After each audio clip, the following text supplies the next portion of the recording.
Olá pessoal, a paz do Senhor.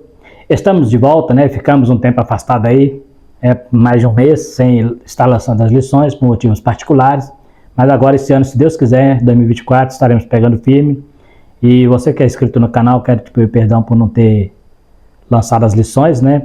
Do último mês do trimestre anterior, mas a partir de agora vamos ter mais cuidado para estarmos lançando toda a semana, para que você possa ficar inteirado e estar acompanhando conosco aqui. Você que está chegando agora no canal, quero convidar você a se inscrever para estar nos ajudando, também dando seu like, ativando o sininho e também, se tiver alguma dúvida, está falando conosco nos comentários. A partir de agora, estaremos estudando a lição de adulto, a lição do primeiro trimestre de 2024, onde estaremos falando sobre a origem da igreja, né? A lição que será ministrada no dia 7 de janeiro, no domingo. Fique conosco até o final para juntos estudarmos esse importante assunto. Neste trimestre estaremos estudando sobre a origem da igreja como organismo vivo e também como organização. Veremos que a igreja é um projeto de Deus desde a queda do homem. Estamos estudando sobre a sua origem a partir do Pentecoste, como igreja militante e triunfante. Estaremos vendo sobre a sua relevância para a propagação do reino de Deus aqui na Terra. Então estaremos estudando exatamente sobre o que é igreja, né? Qual a diferença entre igreja e templo? Qual a diferença entre ser o templo de Deus e ser membro desta igreja, né? Porque a gente fala assim, eu já sou igreja. Não, nós não somos igreja, nós somos templo do Espírito Santo. Porque a igreja é um corpo formado, né, por várias pessoas, igual ao corpo. O próprio Paulo compara a igreja ao corpo humano, né? Cada um com a função no corpo. Então você sozinho, você não é igreja, você é um membro amputado, né? Como o desigrejado diz, eu sou igreja. Não, você pode ser até um membro do corpo, né? Mas se você estiver fora do corpo, você é um membro amputado, e o membro amputado ele apodrece. Então a igreja é uma instituição que Deus trouxe a essa terra através da sua morte, sacrifício, ressurreição, para inaugurar um novo período para esse planeta, para resgatar a humanidade caída lá desde o Éden, quando o pecado entrou na esfera humana. Então a igreja já estava no projeto de Deus como a barca que viria para salvar as pessoas do dilúvio do pecado que tem afogado muita gente por aí, né? Então vamos ver o povo de Deus na Bíblia e na história. No Antigo Testamento era usado o termo congregação para o povo de Israel. O termo carral significa ajuntamento do povo de Deus. A congregação, nesse caso, era o povo étnico, ou seja, os judeus debaixo da aliança. Em Israel, a igreja e o Estado não eram idênticos, porém estavam unidos por uma lei divina, e nesse caso o termo era usado tanto para a reunião religiosa quanto para a civil. Então o termo carral, de onde a Septuaginta traduziu para eclésia, que estaremos olhando mais adiante, ele na igreja, no Velho Testamento, a nação de Israel, apesar de a diferença, né, entre política, o reino, né, e a religião, nós temos ali o rei e o sacerdote, mas todos eram comandados por uma lei divina. Então, quando era convocado, por exemplo, o exército, era usar a palavra carral. Quando era convocar a congregação para o sacrifício, também era usar a mesma palavra. Não havia divergência, não havia diferença. Então, a palavra carral significava ajuntamento. No caso da nação judaica, porque a nação judaica era uma nação teocrática, onde Deus governava sobre aquele povo, né? E o rei, o sacerdote, era subordinado diretamente a Deus em seus ofícios. Então, é interessante entendermos isso aí, né? Então, Israel, alguns vão dizer que Israel era uma igreja. Na verdade, no sentido bíblico do Novo Testamento, não. Porque no Novo Testamento a igreja se tornou aqueles que fazem parte do corpo de Cristo. Então vamos ver mais adiante isso aí. No Novo Testamento o termo eclesia é uma transliteração do termo hebraico carral.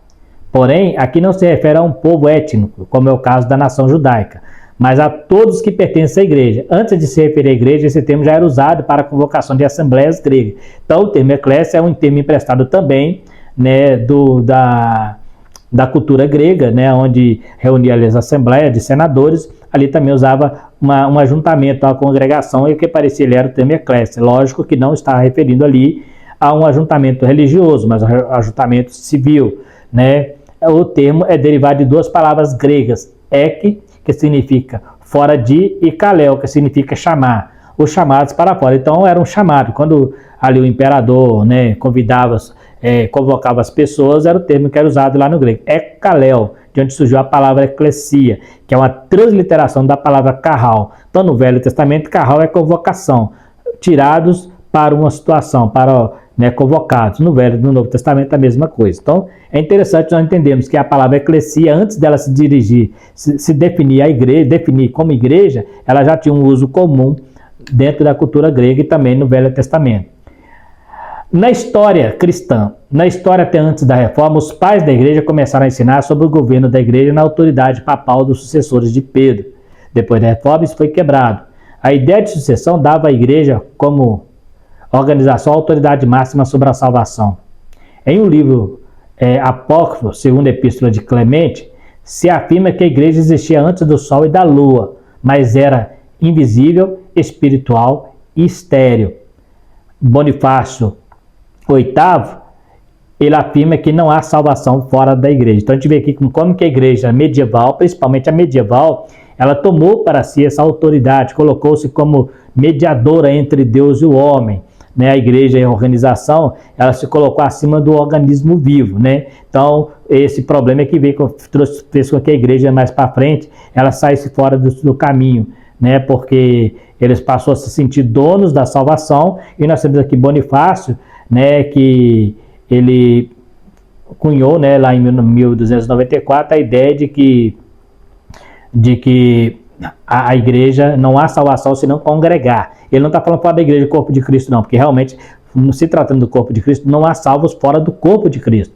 Então não há salvação nesse sentido espiritual, não há salvação fora da igreja mesmo, ou seja, no corpo de Cristo. Mas fora da igreja, que ele está dizendo aqui, é na instituição. Então você tem que ser católico para você ser salvo. Você tem que pertencer à igreja, estar subordinado ao Papa para ser salvo. Né? Isso é uma coisa que ele fala, mas lá no segundo século, né, no quarto século, melhor dizendo, São Cipriano já tinha cunhado essa ideia de que não há salvação fora da igreja. Então esse negócio veio difundido dentro da igreja, e as pessoas realmente acreditavam que para ser salvo tinha que congregar, tinha que estar fazendo os trabalhos ali, a missa, tinha que participar dos cultos, senão perdia a salvação. Né? Então substituiu o sacrifício de Cristo pelas indulgências, pelos cultos, né? E tem igrejas que fazem isso aí, né? Existem igrejas por aí que pregam tanta ênfase nos seus cultos que parece que se a pessoa não participar do culto, ele vai para o inferno. Isso não é verdade. A salvação nossa é garantida pelo sangue, pelo sacrifício, né? Não é pelo tanto que eu congrego. Ainda que Hebreus 10, 25 diga, não deixe a vossa congregação, como é costume de alguns. Quando Hebreus foi escrito, nem templo existia. Então a congregação era nas casas, era nos lares. O primeiro templo cristão foi construído por Santa Helena, no ano 325. Então não existia templo. Um pouco antes, lá no ano 250, houve templos que foram permitidos ali num período que a perseguição cessou, mas eram templos que foram emprestados, né? Não eram templos construídos pelo cristianismo, né? Mas lá no ano 325 foi construído o primeiro templo, conhecido como o templo do Santo Sepulcro, né? Então, observe que a congregação era aquele povo. Então, não tem como eu ser salvo se eu não estiver inserido no corpo. Isso é fato, mas esse corpo é o corpo de Cristo. Agora, se eu posso ser salvo se não estiver inserido numa igreja, como a igreja tomava para si essa responsabilidade? Não, isso não tem a ver. A organização é uma coisa e o organismo é outra, né? Então é isso que fala aqui. E esse Bonifácio, ele afirma, e a Igreja Católica ensina isso até hoje, que não há salvação se não for católico, se não seguir os rituais, a liturgia da Igreja Católica, né? Inclusive colocam-se acima da própria Bíblia. Eles falam que a Bíblia veio através deles e não a igreja através da Bíblia. Em parte sim, porque nós falamos sobre a canonização da Bíblia, mas a Bíblia, como revelação, veio muito antes da igreja, né? O que os homens fez foi só escrever ela, mas a revelação é antiga, é muito antes da igreja. Então é muita presunção uma igreja falar que veio antes da Bíblia. Como escrito, até concordo, porque quando a Bíblia começou a ser pregada, antes da escrita apareceu a pregação, depois foi registrado. Isso é fato. Mas a revelação não, ela veio lá na eternidade, né? A igreja como criação divina, a igreja como um ideal de Deus. A igreja é algo que já estava no coração de Deus. Ela é um projeto divino, não é algo inventado pelo homem. Era um mistério que estava oculto. Efésios capítulo 3, versículo 3 a 6. Na onisciência de Deus, ela já existia, ainda que no Velho Testamento Deus trata diretamente com a nação de Israel. Não quer dizer que eles não quer dizer que eles eram exclusividade futura, mas sim precursores da igreja. O próprio Cristo disse que a salvação vem dos judeus. Eu fiz questão de colocar isso aqui porque eles não eram exclusividade futura, porque presente eles eram.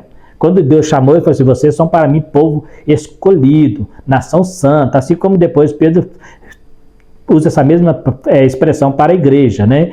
Povo adquirido, nação santa. Então, eles eram exclusividade de Deus no Velho Testamento como nação que fosse do reino de Deus. Porém, não se tratando do futuro, eles não eram exclusivos. Deus tinha um projeto para os gentios através deles. Então, eles eram exclusivos no presente lá, quando foram tirados do Egito, ali pela caminhada, até eles se rebelarem e cair no cativeiro. Então, eles eram nação exclusiva de Deus. E vão chegar lá no milênio, numa outra dimensão, numa outra dispensação. Porém, a exclusividade de Deus hoje é a igreja. E a igreja era composta de judeus, de gentios, de todo tipo de raças. Então a igreja é exclusiva do Senhor, não mais a nação judaica, né? No passado ela era, mas não como eu fiz questão de deixar bem claro aqui, ela não era exclusividade futura, mas precursor da igreja. Se Israel não tivesse rejeitado a Cristo, a igreja eles seriam os pregadores. Tanto é que Jesus falou: a salvação vem dos judeus. Os primeiros pregadores foram judeus, né? O próprio Jesus era judeu, né? A primeira igreja em Jerusalém, depois que aconteceu em Antioquia. Então a gente vê que eles eram realmente os pregadores, né? Deus tinha um projeto deles, levar o evangelho ao mundo. Eles falharam, aí abriu espaço para os gentios e Deus parou o relógio, segundo os 70 semanas de Daniel, que é outro assunto. Só para você entender, eles não eram exclusividade futura, né? A igreja como uma realidade concreta. Como já falamos, a igreja era algo que já estava no coração de Deus. Porém, após a ressurreição de Cristo, ela foi inaugurada. A igreja surgiu logo após a ressurreição de Cristo, não discordando do comentarista, mas apenas corroborando. O Pentecoste não fundou a igreja, mas a selou para o crescimento. Observa que a igreja existia, e foi sobre ela que desceu o Espírito Santo. Dá para perceber a igreja já estabelecida mesmo antes do derramamento do Espírito. Por que eu fiz essa questão aqui? Porque, inclusive, o Schaeffer também defende essa ideia, alguns teólogos, que a igreja nasceu no Pentecoste, né?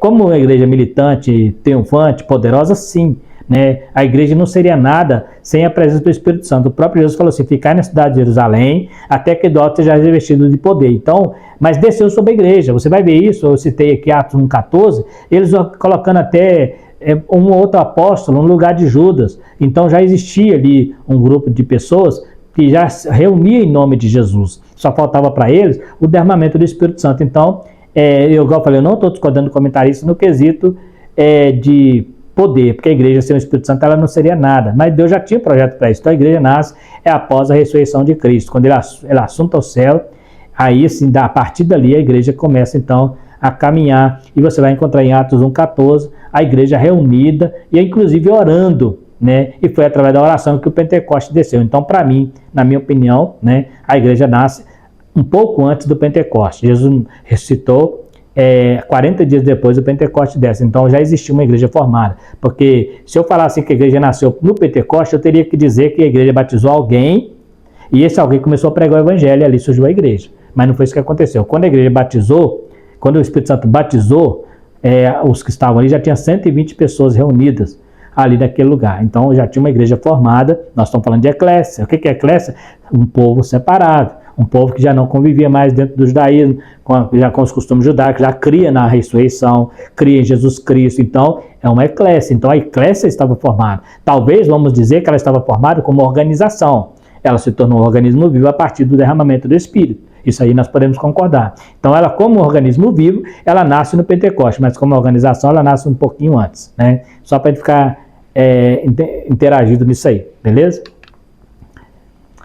Então, nós temos aqui Mateus 16, 18, onde a primeira vez aparece a palavra eclésia, né? A igreja nasce em Cristo. Ele fala: eu, né, edificarei. Ele é o próprio que edifica através do seu poder. Aqui fala de forma definida a igreja e não uma igreja, né?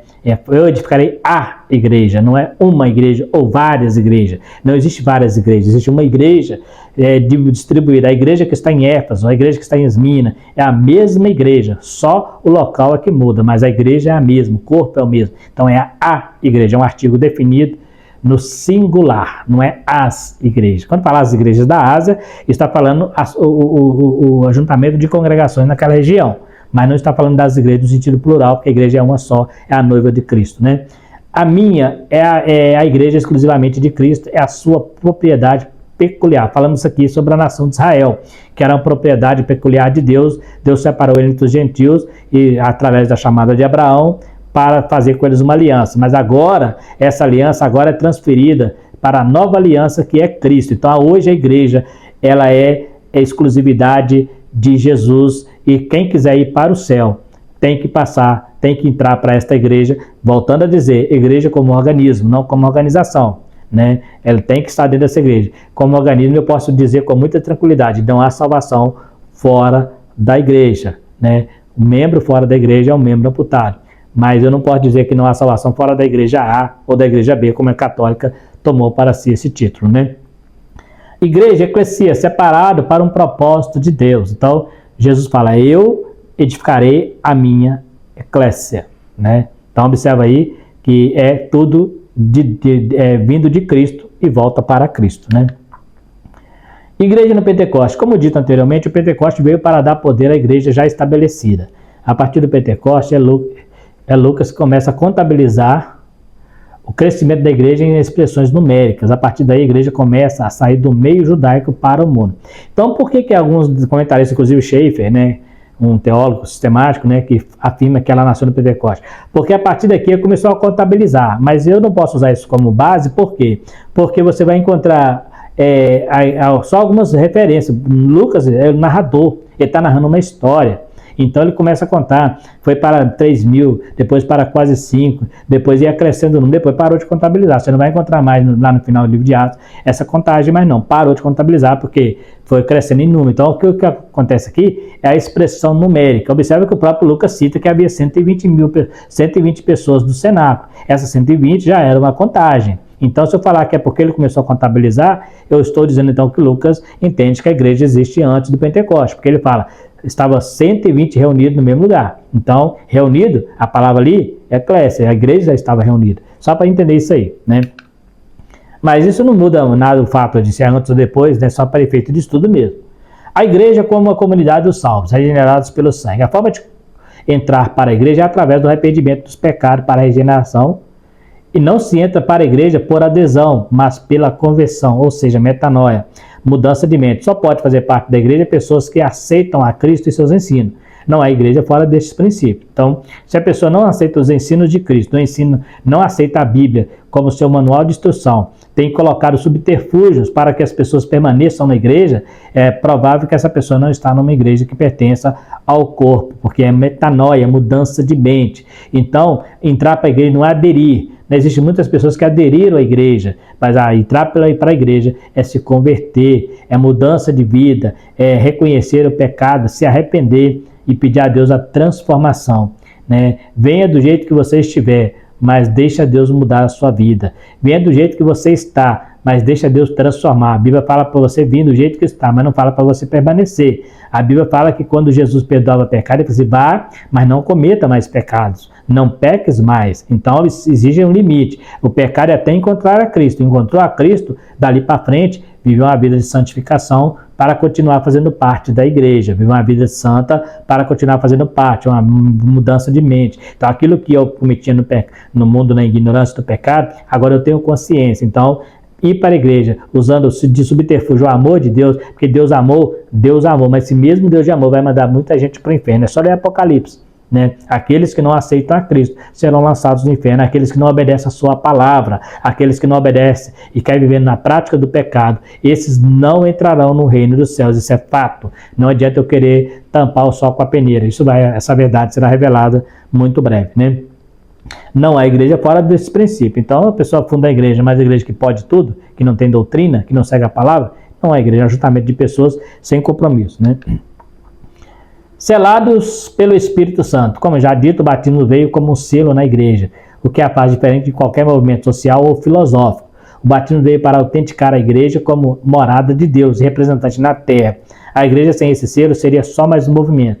Duas coisas importantes aqui. Primeiro, que o batismo ele veio para selar a igreja, para dar à igreja o poder. né, para que ela não se tornasse somente um movimento, como alguém falou lá, né, vamos deixar esse povo aí, porque vai ser igual Judas ou Teudas, que montou um grupo aí, e tem uns 400 após ele, depois se desfez, né, então a igreja veio para que isso não acontecesse, mesmo na perseguição ela mais crescia ainda, então o Espírito Santo veio para selar esta igreja, transformar ela não só num movimento, mas numa instituição divina, uma representante do reino de Deus aqui na terra. Eu gosto de dizer isso porque tem gente que fala que a igreja é o reino de Deus. Ela não é. Ela é representante do reino de Deus. Ela faz parte do reino de Deus e prega este reino. Mas a igreja não é o reino de Deus. O reino de Deus é muito mais amplo, porque atinge todas as hortes celestiais. Então não é só a igreja. A igreja é uma parte deste reino e quando você entra nessa igreja, você está fazendo parte do reino de Deus, porque essa igreja será levada para o reino de Deus. Então é bom lembrar isso aí, né? Batismo é de Cristo e do Espírito. A partir do Pentecoste, a pregação do Evangelho passou a ser pregada com a inclusão do batismo com o Espírito Santo, pois é a capacitação para continuar firme na igreja fazendo o serviço de evangelização. Na igreja primitiva se tornou comum as pessoas serem salvas e serem batizadas com o Espírito Santo. Então você vai ver isso muito no livro de Atos, principalmente nos primeiros capítulos ali, onde a igreja eles iam pregando e Deus ia batizando com o Espírito Santo, e os dons eram manifestados, dons de cura, dom de língua, dom de interpretação, eram manifestos, né? Hoje nós temos um grande problema no meio pentecostal, que você vê muita revelação, profecia e dom de língua, mas vê muito pouco dos outros dons, né? Eu até já usei dizer, né, que somos pentecostais de dois dons, dom de língua e profecia. Não se vê pessoas curando, né? E isso era muito comum. Olha os aventais de Paulo, né? A sombra de Pedro. Né, os milagres eram comuns naquela época, era natural. E aquilo fazia com que as pessoas se convertiam, porque não tinha como duvidar. Eu posso duvidar de uma língua estranha, porque eu não entendo. Eu posso duvidar da profecia, que eu posso entender que está na carne. Ou até mesmo de uma revelação, porque é muito particular. Mas não tem como eu duvidar quando eu vejo um paralítico andar. Não tem como eu duvidar quando eu vejo um cego enxergar. Não tem como eu duvidar quando eu vejo um mudo falar. Então a diferença dos dons está aí, para evangelizar. A pessoa chega na igreja, fala que a língua é do demônio, né, fala que aquela profecia da carne, e não tem como nós sabermos, né?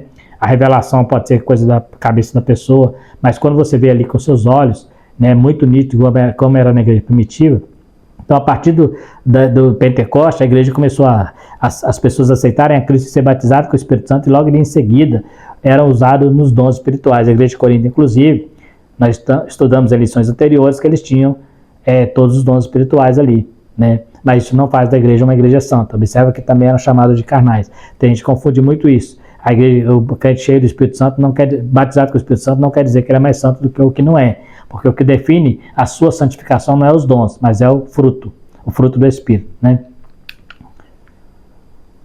4 razões por que a igreja começou no Pentecoste. Aqui eu coloquei aqui, isso aqui é a teoria de Schaeffer, né? Do teólogo, teologia sistemática, né? Ele fala assim, não poderia haver igreja antes da morte de Cristo. Realmente, não poderia. Não poderia haver igreja antes da ressurreição de Cristo. Também não. Se Cristo tivesse morrido e tivesse ficado no sepulcro, a igreja não existiria, porque a partir da ressurreição é que a igreja nasce seguindo um Cristo que venceu a morte, né? Não poderia haver igreja antes da ascensão de Cristo. Também outro fato, né? Se Cristo não tivesse sido assunto ao céu, né, ele teria morrido aqui nessa terra, né? Então não teria sentido. Ele falou assim, eu vou para mandar o Consolador. Agora aqui que tem aquela situação que eu falei, que em parte eu discordo, mas não poderia haver igreja antes do Pentecoste. Aí eu, como organismo vivo, não. Mas como organização, mostrei aqui que lá em Atos 1,14 já existia um grupo de eclésia. Quando se tratando do tema, estava ali. Uma igreja que estava estabelecida no cenáculo, e ali o Espírito Santo desceu sobre a igreja. Se eu falar que a igreja nasceu no Pentecoste, eu teria que dizer que Deus batizou uma pessoa, como batizou Cornélio, por exemplo, e ali começa a igreja. Mas não foi isso que aconteceu. Deus batizou 120 pessoas que já eram convertidas. Então é bom lembrar isso aí, tá? Nesta lição estudamos sobre a origem da igreja em termos de eternidade. Também vimos como era preparado o caminho para ela através das páginas do Antigo Testamento e vimos que ela nasce como igreja após a ressurreição, sendo depois selada pelo Pentecostes. Então, ficou bem claro aí que a igreja nasceu após a ressurreição. Após a assunção de Cristo ao céu, os discípulos voltam para Jerusalém e eles começam a reunir ali os outros discípulos e começam a orar. E 10 dias depois, o Espírito Santo desce sobre aquela igreja que já estava formada e ele se transforma numa igreja viva, uma igreja triunfante que sairia pelo mundo para pregar o Evangelho. Então, esta é mais uma lição, falando sobre a origem da igreja. Quero agradecer você que ficou até o final do vídeo. Pedir a você mais uma vez que se inscreva no canal, se você não é inscrito. Também dê o seu like, né, para estar recebendo, dê o seu like para estar nos ajudando. Também ativando o sininho para receber as notificações. Se tiver alguma dúvida ou discordar de algo que foi dito aqui, pode estar comentando também nos comentários abaixo. E dentro da medida do possível estaremos respondendo a todos. No mais, fiquem todos com Deus e até a próxima lição, se Deus quiser.